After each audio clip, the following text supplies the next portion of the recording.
Okay, Poulomi, thanks very much for that. Let's let our viewers listen into some of that audio that's been leaked. Remember, Prashant Kishore says this is misleading. It is only selective stuff that has been put out by the BJP with the malified intent to spin a kind of narrative that he has admitted defeat. He says nothing of the kind. Prashant Kishore says that the BJP will not cross 100 seats and he stays by that claim.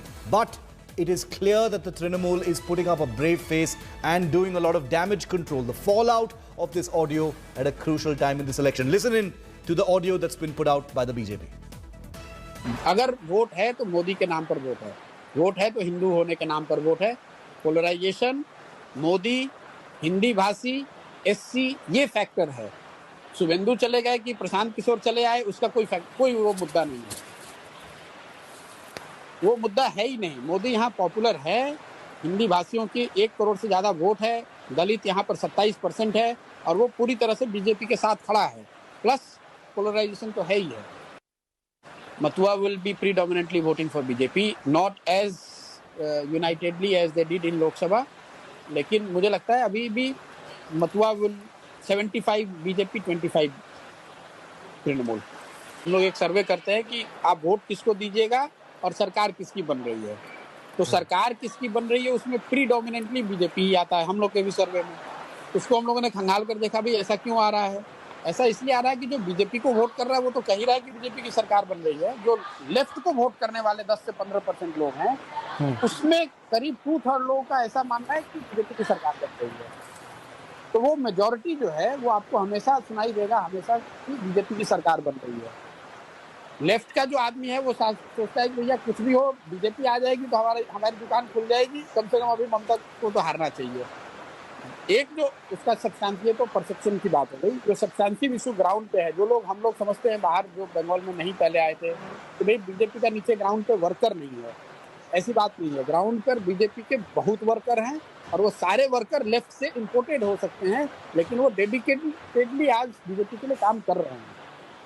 तो कोई ऐसा area नहीं है बंगाल का, 1-2 जिला अगर छोड़ दे आप, जहाँ पर कि बहुत मजबूत काडर बीजेपी का नहीं है। क्योंकि जहाँ एक चीज आप देखें कि बंगाल में मोदी पहले तो एक बात है कि मोदी का एक कल्ट है जो कि बन गया है पूरे देश में, जो कि द डिग्री कुड वेरी, लेकिन 10%, 15%, 20%, 25% ऐसे लोग हैं जिसको मोदी में भगवान दिखता है। चाहे सही दिखे गलत दिखे वो एक अलग बहस का मुद्दा हो सकता है।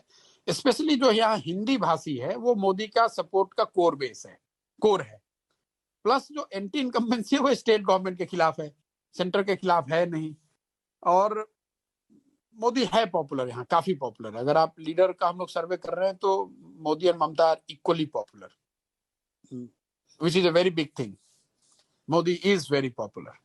यहाँ पे मोदी पॉपुलर इसलिए भी है, आप देखिए बंगाल ने बीजेपी का स्वाद अभी चखा नहीं है, तो वो एक फैक्टर है कि 30 साल 35 साल से जो लोगों ने नहीं देखा है तो उनको लग रहा है कि बीजेपी कुछ ऐसा चीज है, कुछ ऐसा कर देगी जो कि हम लोगों को पहले अभी तक नहीं मिला है। तो वो लड्डू जो टेस्ट नहीं किया है वो वाली बात है कि उसको टेस्ट करना चाहते हैं, उसको लोग जाकर देखना समझना चाह रहे हैं, वो एक फैक्टर है। मोदी की मीटिंग्स में भीड़ आ रही है, उसका एक कारण ये कि मोबिलाइजेशन भी बड़े स्तर पे होता है, प्लस मोदी पॉपुलर भी है, इसमें कोई दो मत नहीं है। तृणमूल के खिलाफ गुस्सा है, वो एक फैक्टर है। पोलराइजेशन है, वो एक फैक्टर है, और मोदी की पॉपुलैरिटी है। ये तीनों चीज, उसके ऊपर से फिर बीजेपी की अपनी जो इलेक्टोरल मशीनरी है, लेकिन बेसिक ये 3 चीज ही है। Anti incumbency against Trinamool that has opened the door for Trinamool BJP, their ability to polarize and SC votes.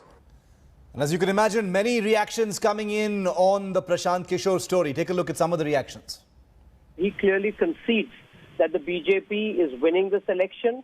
He concedes that their own internal surveys are showing BJP in the lead.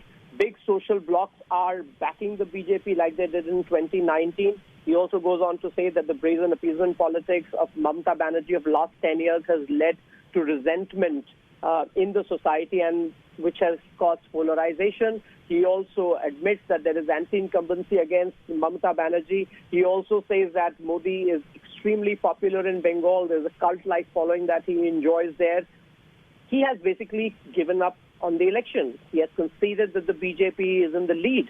That is how fake these admissions are on the eve of the fourth phase of election, which is seeing 44 seats go to poll. अब प्रशांत किशोर को अपनी बात पे सामने आके अपना यह profession छोड़ देना चाहिए, क्योंकि उन्होंने अब टीएमसी की हार पश्चिम बंगाल में स्वीकार कर ली है।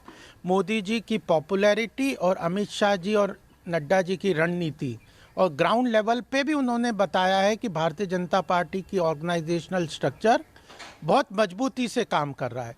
तो अब इस एडमिशन के बाद उनको अपने इस प्रोफेशन और ट्विटर और सोशल मीडिया में रहने का कोई अधिकार नहीं है। ये बात तो साफ है कि आज ममता बनर्जी को स्ट्रेटेजिस्ट बुलाने पड़े इसीलिए कि उनका इमेज को और बड़ा किया जाए। बंगाल के जनता एक दूसरे टाइप की जनता है, ये लोग सब समझते हैं। ये लोगों को धोखा देने और ये सब बात कहने ये लोग मानते नहीं। इनका शिक्षा संस्कृति अलग है, उसके खिलाफ भी vote.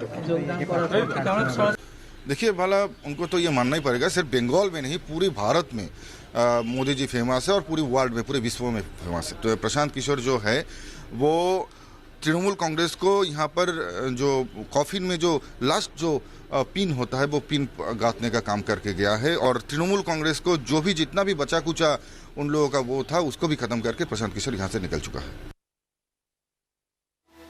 Now, the fallout of this entire controversy, even though the Trinamool is trying to play it down, is that there will be press conferences by both the Trinamool and the BJP very shortly. In about an hour from now, we're going to see some press conferences. Remember, Prime Minister Modi will be addressing a rally in Siliguri at 12 noon. That is likely to become another flashpoint. Whether the Prime Minister will refer to this entire controversy remains to be seen, but he is a leader who is known to pick up on the latest that's happening on the ground. Hello everyone, this is Rahul Kamal here. Hope you enjoyed this video. For the latest news and analysis, like and subscribe the India Today YouTube channel and don't forget to press the bell icon to stay updated.